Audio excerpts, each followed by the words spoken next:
Good morning, ladies and gentlemen. Welcome to 2011 Lab Leadership Assessment and Mentoring Program. When do you usually get up on Saturday morning? Maybe 9 o'clock, 10 o'clock, 11 o'clock? I believe this event is truly a lab which will light up your future career path. As we all know, our economy is still on the way out of deep recession. The job market is picking up, but not up to speed yet. In this challenging time, people who don't have a job want to get a job. People who have a job want to keep their jobs. People who can keep their jobs want to have a better job. But how we can land a job? How we can survive layoffs? How we can get this opportunity to invite CIE President, Dr. David Gao. What we have today really is to provide the opportunity for the professionals and students to come together, and also with our panelists and speakers to get network to learn how can advance our career and the young professional is the professionals without gray or white hair. In our view, young professionals are the professionals within 5 years working experience, and the college students and the graduate students. For the young professional program is to enhance the interaction between the professionals and the young professionals.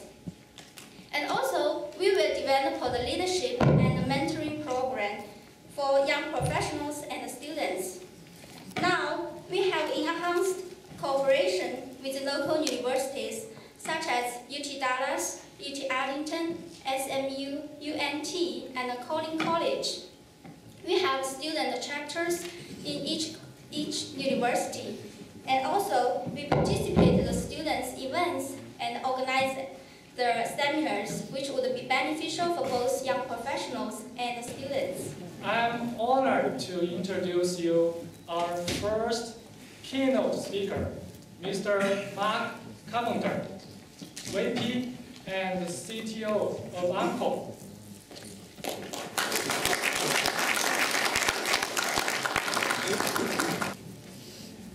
It's a real pleasure to be with you folks. I'm going to walk you through some of these things the gray hair learned on the trip down the road. One thing I want to kind of make sure this group understands where they really are. If you were to take the entire world and shrink it down to a village of 100 people, so the entire world is 100 people, how many people in that village would have a college degree? So a lot of times we get to thinking the job market's bad, this is bad, that's bad, but this group is a very, very elite group when you really look at things on the big scale. So the value of your education is much, much more than you will ever realize. As you grow and get these gray hairs, you will look back and realize how valuable. Always treat people just a little better than they expect to be treated. Some of y'all heard the golden rule, do unto others as they would do unto you. Well, if you do yourself well, that's a good rule. Some people don't do themselves well, but treat people a little better than they expect. Another thing, Dan Swinky, a guy who I greatly admire, he told me, he said, when you enter the business world, look for those people that you really admire and emulate what they do. Learn from them and emulate what they do, how they conduct themselves, how they carry themselves, and these sorts of things. Emulate's not copy, but adapt their style where it seems appropriate. You can really do or be anything you want to be if you really, really work hard at it. What did I learn from that? Life is not fair. And I'm awful glad it's not, when you really think about it. But life is not fair. I also learned that you don't micro-score. Don't put a microscope on everything in life and try to keep score as you go. Because I promise you will have a tendency to remember the negative scores and forget all the really, really, really good breaks that you get in life. So instead of doing that, nowadays I always, whether it's a good situation or a bad situation, I try to pull back and look at it from a much, much, much bigger perspective. And so these were the real learnings. Pretty hard to know where you're going if you aren't aiming at something. So you got to have the target to know where you're going. And I'm going to quickly kind of walk through something that may help you here. First of all, if you will write you out a mission statement that basically tells where you want to be, where you really want to be in life, who you are, what's your purpose for being here. Those are just boundless sort of things. It includes all these particular 4 areas. But if you will do that, that will work wonders in keeping you directed. And periodically you need to do that and find out if that's really who you are. But this defines who you are and what you're about. So that's a mission statement. Why are you on this earth? We are fortunate to have Ms. Mindy Tablowski of TI to be here with us. Mindy has wealth of HR experience in semiconductor, retail, banking, and healthcare industry. If I'm asked to use 3 words to summarize Mindy's resume, I would say Queen of HR. So I come with another second to say how our Queen to open the black box for us. So please help me welcome Mindy.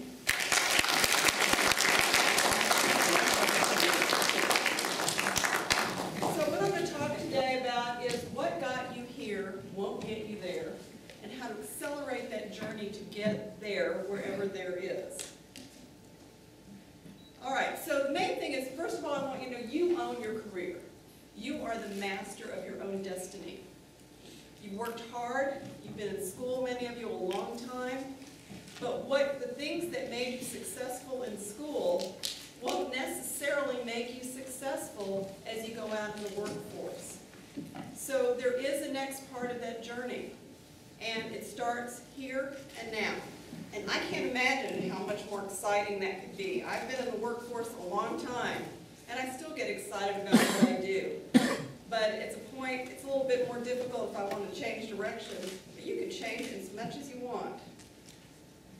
All right, it's going to take a lot of effort, but everything you do makes a difference. They text message, and they email, and they do all these things, yet I never thought I would tell them, can't you just pick up the phone and call somebody? It's different, but you got to have the conversation. The next thing I want to talk about is challenge. It's really important to challenge yourself, to do things that aggressively stretch your capabilities, that are critical to your growth. It really prepares you for an increased impact and takes you out of your comfort zone. Sometimes the best place to be is out of your comfort zone. So step back, look at the work you're doing, and constantly say, what can I do differently? How can I add value? How can I do more? You're not going to change and grow if you do the same thing day after day after day. The next C that I mentioned to you is the most important. It's about connections. It's about having connections that will help you move forward, but that you will also help move forward. And I don't know if you've ever tried it. Try Googling yourself. Has anybody ever tried Googling themselves? Yeah. You might be surprised. Hear my name. What's the first thing that comes to mind? But build your brand and work that, because it's really important. We get a lot of perceptions about people. Some are good, some aren't. And it's all about their brand. So next I want to talk about networking, because that's really, there are 4 types of networks if you really want to put together this term called the Law of 250. Has anybody heard of that? Well, what he says is that every person knows 250 people. That if you sat down, you can write 250 names. You're smiling, you get it already, huh? Okay. Those 250 people also know 250 people. So next thing you know, you've got 62,500 potential contacts. And then those 62,500 potential contacts each know 250 people. And all of a sudden, there's 15 million people out there. Do it at a CIE conference. You don't have to do it, and just if you're an engineer doesn't mean you're only going to network at engineering conferences. You can network anywhere. You can do it at church. If you like to play soccer and you join a soccer team, network with other soccer players. So the last thing, the last of the 4 C's is commitment. It's important to stay committed. You must be and stay committed. You always need to work your plan. You need to be curious and courageous. And I love the word curious because it's important to be curious. When you get a job in the corporate world, it's so different than being in school. No one's going to hand you a book and say, here's the new job. They're going to say, go, there's your new office, here's a computer, here's a contact list, shoot. Very rarely are you going to be in a training program. So it's important to be curious and have a lot of initiative. And then never give up. Never give up. Because what got you here won't get you there, but if you follow the 4 C's and never give up, the difference between the impossible and the possible lies just in your determination.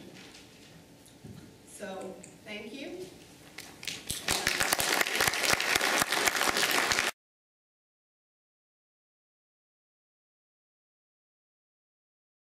My name is Wenxin Qiu. It's my great honor to moderate the panel discussion. Today, our talk is Leadership and Mentoring in Transforming Times. Besides our keynote speakers, we have 4 additional panelists. First, let me introduce Mrs. Ms. Irvi Bandari, Director at AT&T.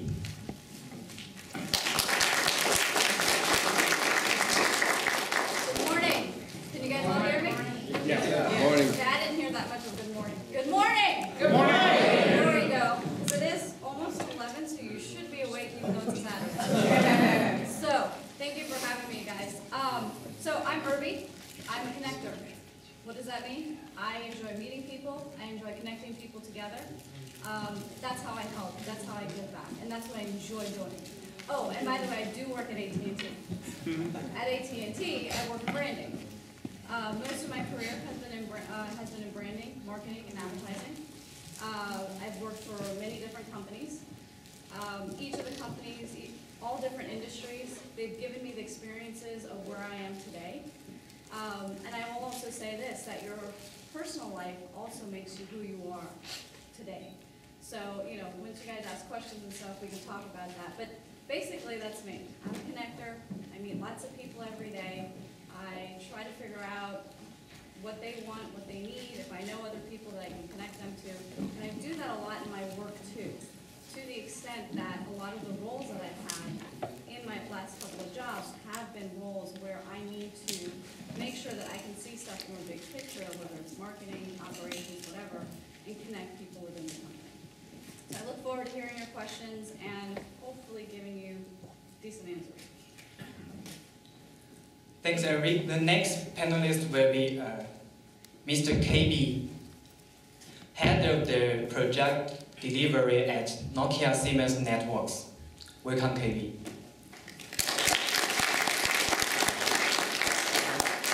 Thank you. I'm not going to play her trick to ask for money anymore. So just let's go to the point directly. My name is KB. I'm very happy to be here, be part of this big event. I believe it will be very successful. Myself, I've been sitting in the board in CIE, USA DFW chapter. Just like we mentioned, her outside work role is kind of more important to me as well sometimes. I have LinkedIn, I list my roles there, I actually am sitting two board as board members, once a CIE as I mentioned. My wife one time asked me, hey, on your LinkedIn, the first title is the board director of CIE, so you should list your title at Nokia Siemens Network as the head of project delivery. But I think I have now really a passion to be a volunteer, basically the board members, all those things I'm doing this volunteer work. And that's what I'm passionate at. So here I think I want to utilize the opportunity to share my experience at the same time exchanging information with all the young people here. Hopefully I can give you some suggestion or recommendation how you can get into a future job. And when you get to a future job, how can you get promoted? That's why I'm here. Thank you. Thank you, David.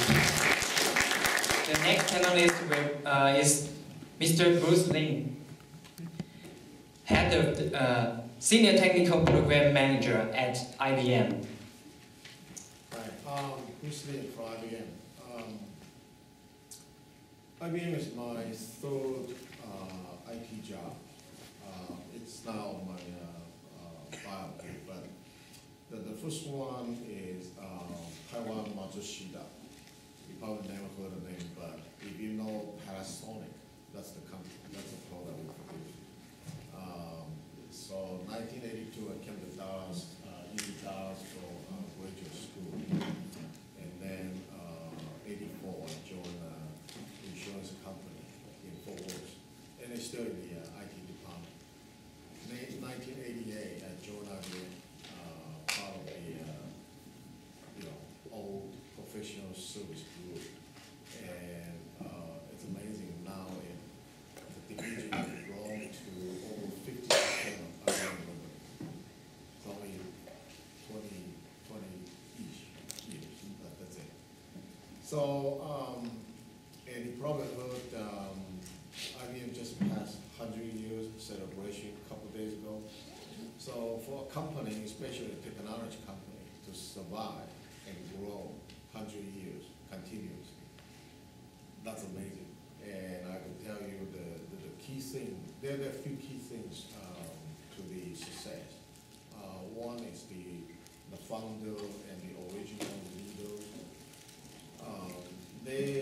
They have this view, the vision. So they set up, created the company's culture and lay down all kinds of organization and programs. Okay. The foundation is strong, so it continues to let IBM grow. And when the company tumbled in early 1990, because of that, we were able to recover and settle again. So the key thing, the other key thing to this is the people, the IBMers, and the integrity, the value, everything that has been established. So I'm here to share my experience, the bigger question about the IBM leadership programs and the mentoring program, as I believe this is one of the key factors how we grow the people inside the company and achieve 100 years. In addition to CIE Google website, if you are searching for job with IBM, you could get on www.ibm.com. Look at the bottom corner, there's something called jobs or career. If you just click on that, it pop up search screen. It will plug in your searching criteria. So you might see something really fit you. Okay. Thank you. The next panelist is Ms. Deborah Wallow, CEO and Chief Scientist at Retinal Sensor Incorporated.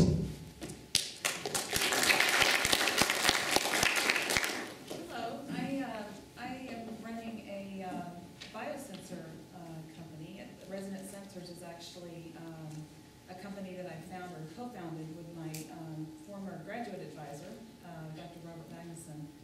And we develop biosensor systems for the pharmaceutical industry and rapid medical diagnostics for hospitals and healthcare facilities.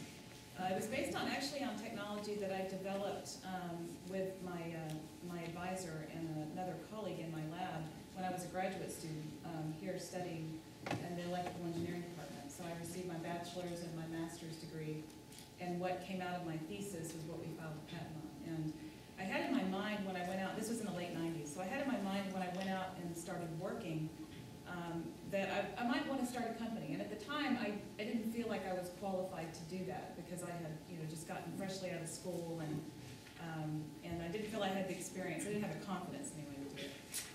And when I was going out to get a job in the world, my specialty in optics, the biggest need in that area was in the telecom industry. And that was right before the bubble burst in telecom. So getting a job wasn't probably quite as hard as it is today.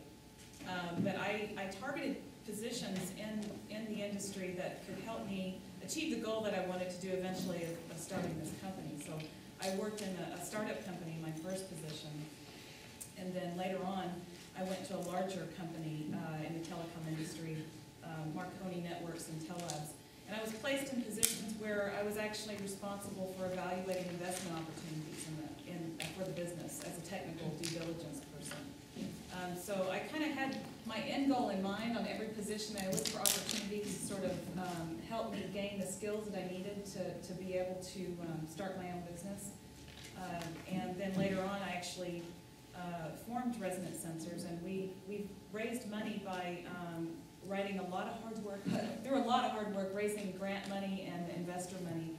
Now we're coming out with our first product this year. So it's been a really educational experience along the way, and I found that something that I was passionate about really helped me drive my desire to learn a lot of things and get exposed and get initiative, basically, to get involved in things that helped me with my end goal and my career path. So I'm happy to share that with you guys.